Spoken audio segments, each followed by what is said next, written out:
Hello everyone. Today we will discuss about the developmental disturbance in shape of teeth. उसमें include है gemination, twinning, fusions, concretions, lobodontia, globodontia, dilation, Tollon cusp, ठीक है, dense invaginatus, enamel pair, taurodontism और supernumerary root.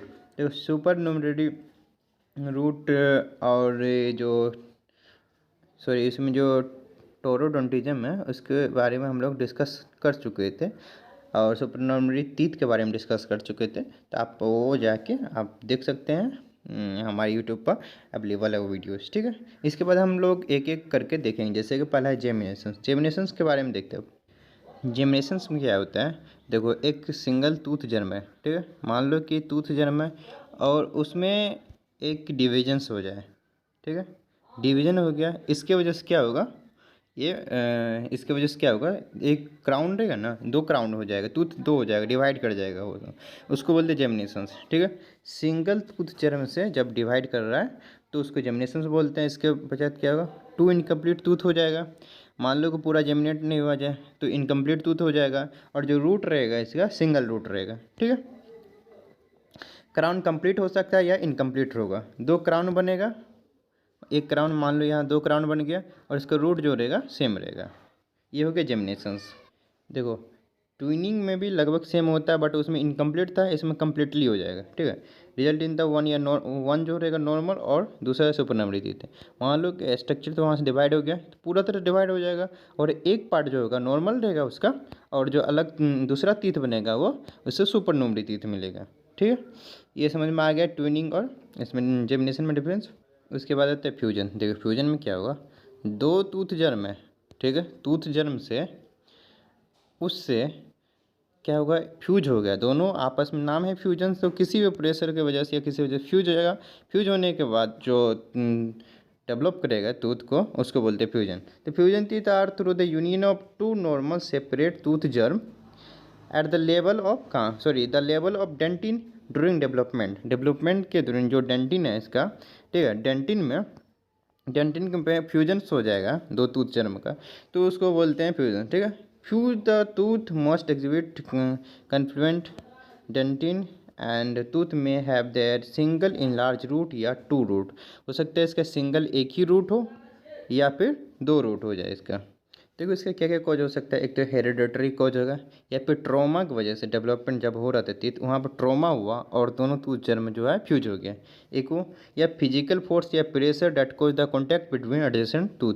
अगर इधर से pressure लग रहा है और इधर से प्रेशर लग रहा है तो कॉन्टैक्ट हो जाएगा दोनों आपस में, जिसके वजह से फ्यूज हो जाएगा। किसी भी वजह से जब दो टूथ जर्म यहाँ पे फ्यूज हो जा रहा है at the level of dentin during developmental, उसको फ्यूजन बोलते हैं। देखो अब आता है कंक्रीशंस में। कंक्रीशंस जो है सेम फ्यूजन की तरह है, फॉर्म ऑफ फ्यूजन्स, बट जो इसमें था जर्म हो रहा था तो जर्म, बट इसमें रूट कंप्लीट जब होगा, उसका रूट कंप्लीट हो गया, देन उस समय आकर अगर फ्यूज हो रहा है cement eight the level of cementum, तो उसको बोलते हैं कंक्रीशंस। ठीक है, वहाँ पर फ्यूजन्स में डेंटिन के लेवल पे फ्यूजन्स हो रहा था और कंक्रीशंस में सीमेंटम के लेवल पर फ्यूजन्स होगा। ठीक है, दो डिफरेंस समझ में आ गया इसमें। उसके बाद इटियोलॉजी, ट्रोमेटिक इंजरी हो सकता है, क्राउडिंग ऑफ टीथ, मान लो बहुत सारा टीथ है, वहाँ क्राउड हो जाने के टीथ के प्रेशर की वजह से जो रूट है आपस में वो सीमेंटोसिस मतलब वो जुड़ गया था, फ्यूज हो गया था, या हाइपर सीमेंटोसिस हो जाए। सीमेंटम का जो मतलब कि सीमेंटोसिस क्रोनिक इन्फ्लामेशंस की वजह से सीमेंटोसिस एक्स्ट्रा हो जाएगा, जिसके वजह से आपस में जुड़ हो जाएगा सीमेंटम के लेवल पर। डायग्नोसिस में रेडियोग्राफिक एग्जामिनेशंस करते हैं, उससे आपको दिख जाएगा उसमें फ्यूजन सीमेंटम ओनली। इसमें एक टर्म है कि इसमें फ्यूजन जो होगा बस सीमेंटम पर होगा, ये आपको ध्यान रखना है। आई होप आप लोगों को हमारा लेक्चर्स या अभी तक समझ में आ रहा होगा। अगर आ रहा अच्छा समझ में तो लाइक कर सकते हैं, शेयर कर दीजिए, सब्सक्राइब कर दीजिए हमारे चैनल्स को। और अगर आपको नोट्स चाहिए तो आप हमारे टेलीग्राम चैनल पर जा सकते हैं, @ लगा के एक्सप्लेन डेंटिस्ट्री लिखना है तो आपको मिल जाएगा। हम इंस्टाग्राम पर भी ढूंढ सकते हैं हमको। ठीक है, इसके बाद आगे के देखते हैं हम लोग। लोबोडोंसिया क्या है, लोबोडोंसिया एक ऑटोजोमल इनहेरिटेड कंडीशंस है जो कि रेल कंडीशन से, देखो 10 लाख में किसी एक को ही होता है लोबोडोंसिया, इतना रेयर है ये। इसमें मल्टीपल डेंटल एनोमलीज देखने को मिलता है, जैसे कि tubercular molar crown, carnivorous structure of canine and premolar crown. Okay, जब रेडियोग्राफिक फीचर्स का रहेगा pyramidal shaped molar root with single root canal, जो मोलर रूट है पिरामिडल शेप में रहेगा और सिंगल रूट कैनाल रहेगा। ठीक है, इसके बाद देते हैं इसका ग्लोबोडोंसिया। तो ग्लोबोडोंसिया क्या है, the defect affect the size shape and number of teeth.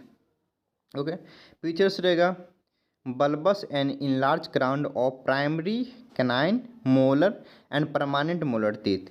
इसका क्या हो जाएगा, जो बल्बस और इनलार्ज रहेगा क्राउन, इसमें देखो ध्यान रखना है कि इसमें साइज शेप और नंबर ऑफ टीथ तीनों में इफेक्ट आएगा। ठीक है, डिफेक्ट आएगा। इट में involve both primary secondary dentition except incisor teeth which are normal in shape and size.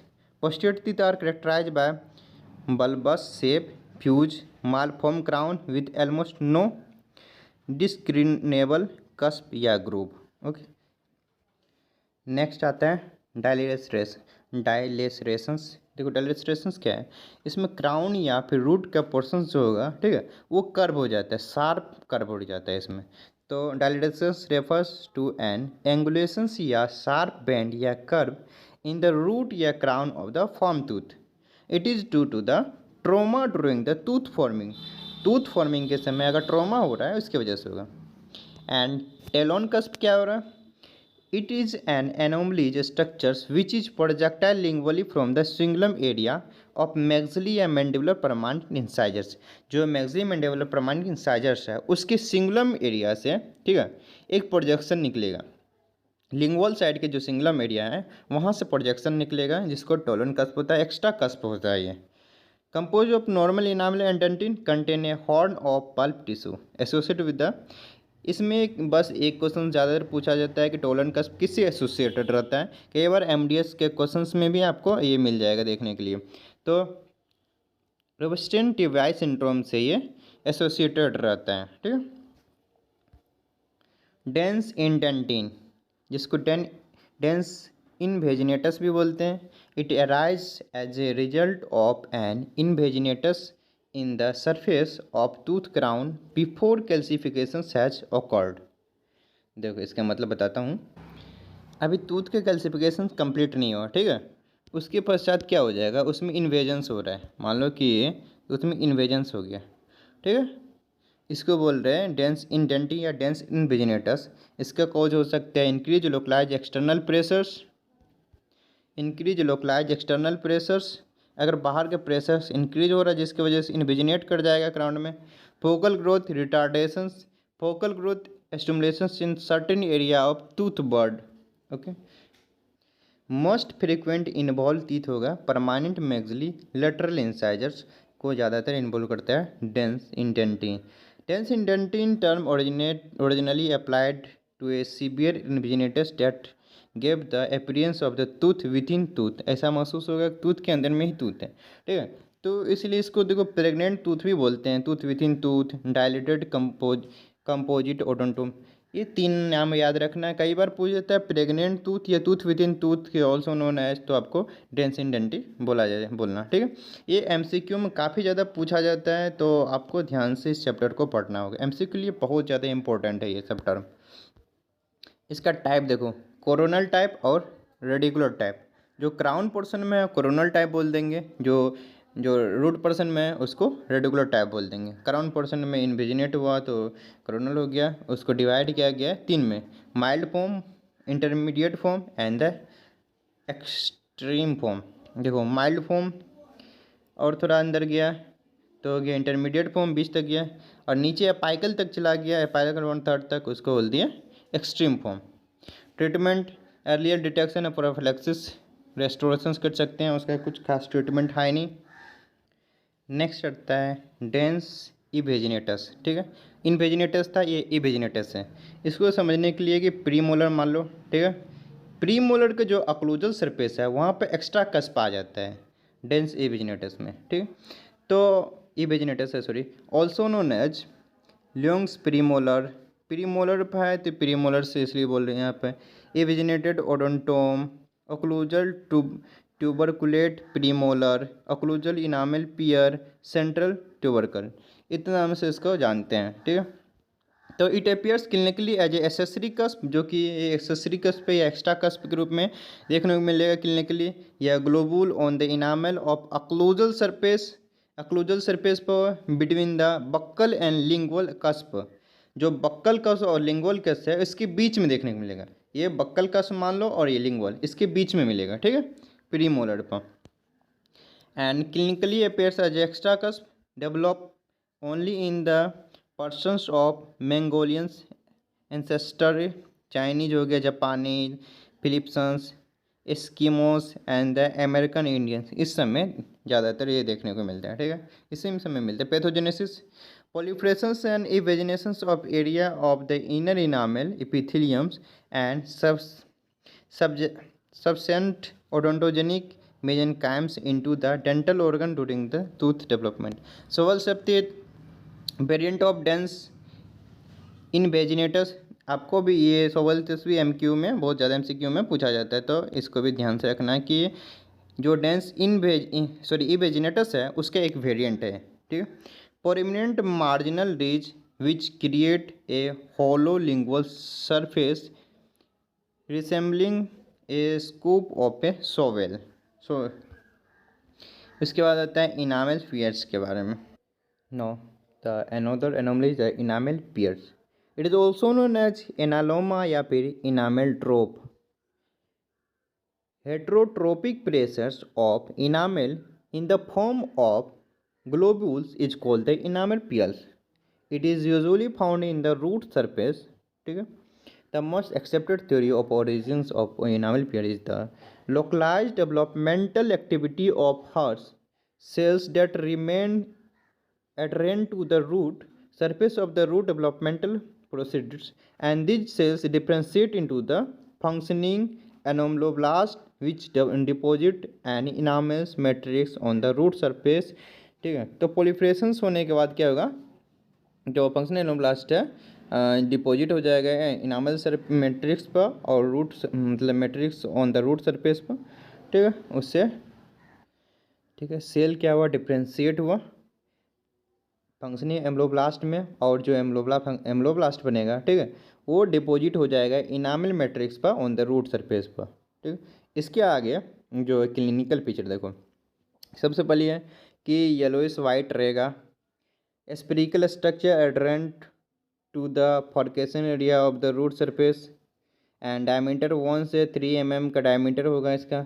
More common in the root of maxillary molar, third molar रहेगा इसमें।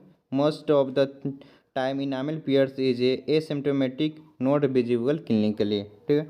तो रेडियोग्राफी लोग क्या होगा, hemispherical dense radio opacity projecting from the root surface को देखने को मिलेगा, ठीक है।